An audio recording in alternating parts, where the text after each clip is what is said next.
Hey guys, it is Miss Forbes. I'm back again for another video, but in a little bit of a different setting. So I'm in my bedroom, not in my classroom. No ring light, none of that, y'all. Just the natural light in my room. And I'm actually folding clothes because it's Sunday, and I'm trying to make sure my son has clean clothes for the week and all of that good stuff. I actually just came back from running a few errands and getting a couple things that I need, like my hair products. Let me show y'all while we at it. I found this closed in braid bonnet at the local beauty store. So this is going to help to cover my braids for those nights where I don't want to put it at the top of my head, where I want them to just lay back. But this covers all of that. Some little jewels for my braids and some magic fingers setting mousse for braiders. So I'm excited about this because my hairdresser, the woman that does my braids, recommended that I get this. I'm excited about that. But anyways, I'm here to talk to you guys a little bit about Black History Month and just kind of what it means to me, and just share some ideas of different things that I'm doing in my classroom and in my school this year, because yeah, I'll get into it. But so I grew up in a smaller city. I'm not going to call it town because it is a city by definition. But a city called Danville, Virginia. You know, it's a lot different than where I live now in Virginia. Danville is a little bit more closer knit. You know, I consider it to be the country almost. I do consider myself to be country. I was actually not born in Danville, but I was raised in Danville because my mother got married when I was like 2. And so we all moved to Danville, and I grew up there, back and forth a little bit between there and Fayetteville, North Carolina. But for the most part, you know, Danville is what I consider to be home pretty much. So when I was growing up, in elementary school, I went to a really awesome elementary school. It's called GLH Johnson. Shout out to Principal Macklin, may he rest in peace. But one of the things that we always looked forward to every year was Black History Month. And it was because one of our awesome health and PE teachers, her name was Miss Edmonds. You guys may know her. She is actually the mother of the Edmonds brothers that play for the Pittsburgh Steelers, and I forgot what team Terrell plays for, but you know, she is also a soror of mine now, and she was always in charge of our Black History Month programs. So what it was basically like filled with singing and dancing and joy and just celebrating Black history, you know, achievement, kids giving speeches and, you know, plays and scenes and different things like that. And I remember, of course, participating and dancing in them, because dancing has always been my thing. I love to dance. I learn routines like it's nothing. That's a whole nother part of my life.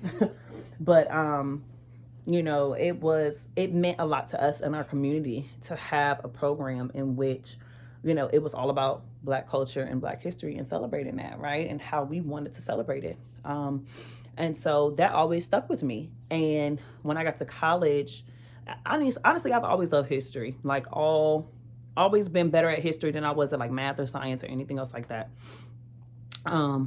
But my love for history really blossomed in high school and led me obviously to be a history major at my school. Shout out to JMU.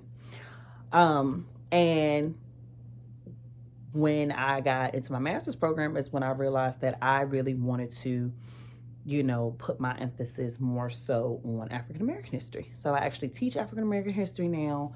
And so that comes with a lot of fun things, a lot of stressful things sometimes too, because this is actually the first year in the state of Virginia where the African-American history course has been like mandated to be offered in schools. I know high schools for sure. I'm not really sure what that looks like at the middle school level.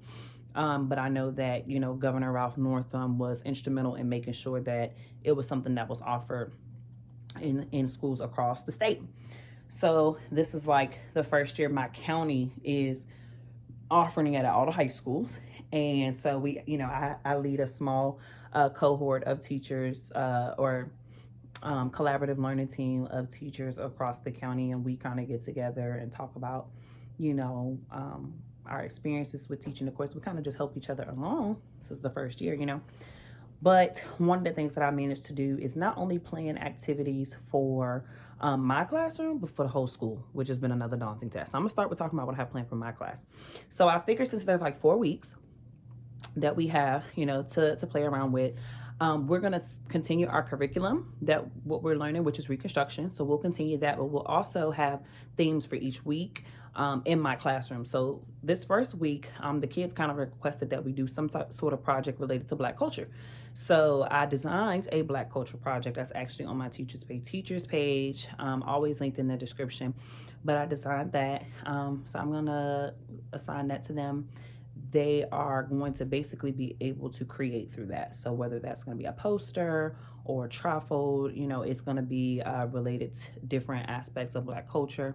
I think I included like cuisine and entertainment. I included fashion, literature, art, music, just all these different categories, and then topics within each that they kind of get to pick and elaborate on, or it really is a lot of freedom because they get to choose their favorite for a lot of those categories.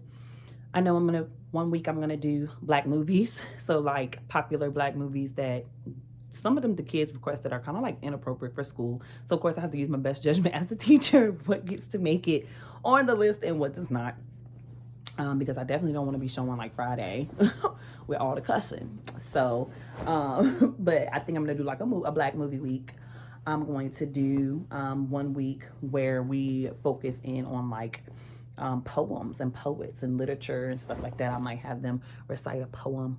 They don't know yet, but recite a poem. And then the 4th week, I still don't think I've decided yet exactly what I want the theme to be for that week. But each week they are going to be doing something different related to Black history. Now, that's just for the classroom. On a school-wide level, I actually have 2 amazing colleagues who have been helping me out a lot. We've been working together to create actually a Black History Month program, like an actual program that's going to take place before the month is out, hopefully. And that is going to be the bread and butter. That is the thing that is requiring the most planning and energy from us right now. And so I actually just had this vision of incorporating, what things look like for me as a child with Black History Month programs at my school and how important they were. And so I wanted to kind of emulate that energy and put together a program. My vision is for it to open up with Lift Every Voice and Sing, which is the Black National Anthem. To have students reading literature, giving speeches. There's going to be singing, there's going to be dancing, there's going to be a little bit of acting, there's going to be awards and like crowd participation and all of that, connecting things with modern day like TikTok dance, all kind of stuff, y'all. It's going to be big. It's going to be huge. We're going to invite everybody we could possibly invite in the county. We're doing it up. We're going to have media there. We're going to be advertising. That's for the program. Now, as far as spirit days, we're also going to have spirit days. So each Friday we've chosen like a different spirit day. So the first Friday is going to be like, rock your favorite HBCU gear. The second one is going to be, and that's going to be for the joy of knowledge and wisdom. So each week has a theme. The first is the joy of knowledge and wisdom. That's where you rock your favorite HBCU gear. We're going to have 1 week where it's the joy of like entertainment, where you come dressed as like your favorite icon, fashion influencer, artist, literally it's so broad. You know what I'm saying? We're going to have the joy of spirituality, where you come dressed in your Sunday's best or your dress to impress attire. We're going to have the joy of expression, where you can, or cultural dress day, where you can wear, garments that are traditional to your culture, whether that is, a dashiki or whatever, what have you, right? And we're also going to have, I think there's 4. I think I touched on all 4, but each week has a different theme. So our theme for Black History Month at our school is the color of joy. And so that's why we did the joy of blank every week. So those are gonna be spirit days. We're gonna have a watch it Wednesday. Probably most Wednesdays is gonna show like a popular Black movie, something that, you know, honors Black history. The kids are going to get to come, have snacks and all of that good stuff. We're going to have an all-white party, but we actually may move it to like March, just because our school has so much going on this month. And, you know, those are just some of the fun things we're doing. We're going to have an assembly. There's going to be like a mini and condensed version of the Black History Month program. So I'm excited about it. I cannot wait. It literally is giving me vibes of like just Black joy. And Black History Month is important to me. Like, I know there's several arguments from across the spectrum that, you know, Black History Month shouldn't even be a separate month because it should just be readily taught and integrated into, you know, our regular curriculum, America curriculum. But let's face the facts that it's not, right? Black history has not been mainstream in our American history courses and textbooks, and that's for a reason, right? I'm not gonna give y'all a history lesson going all the way back because I'll end up talking about post-Civil War, the lost cause and all of that. We could save that for another day.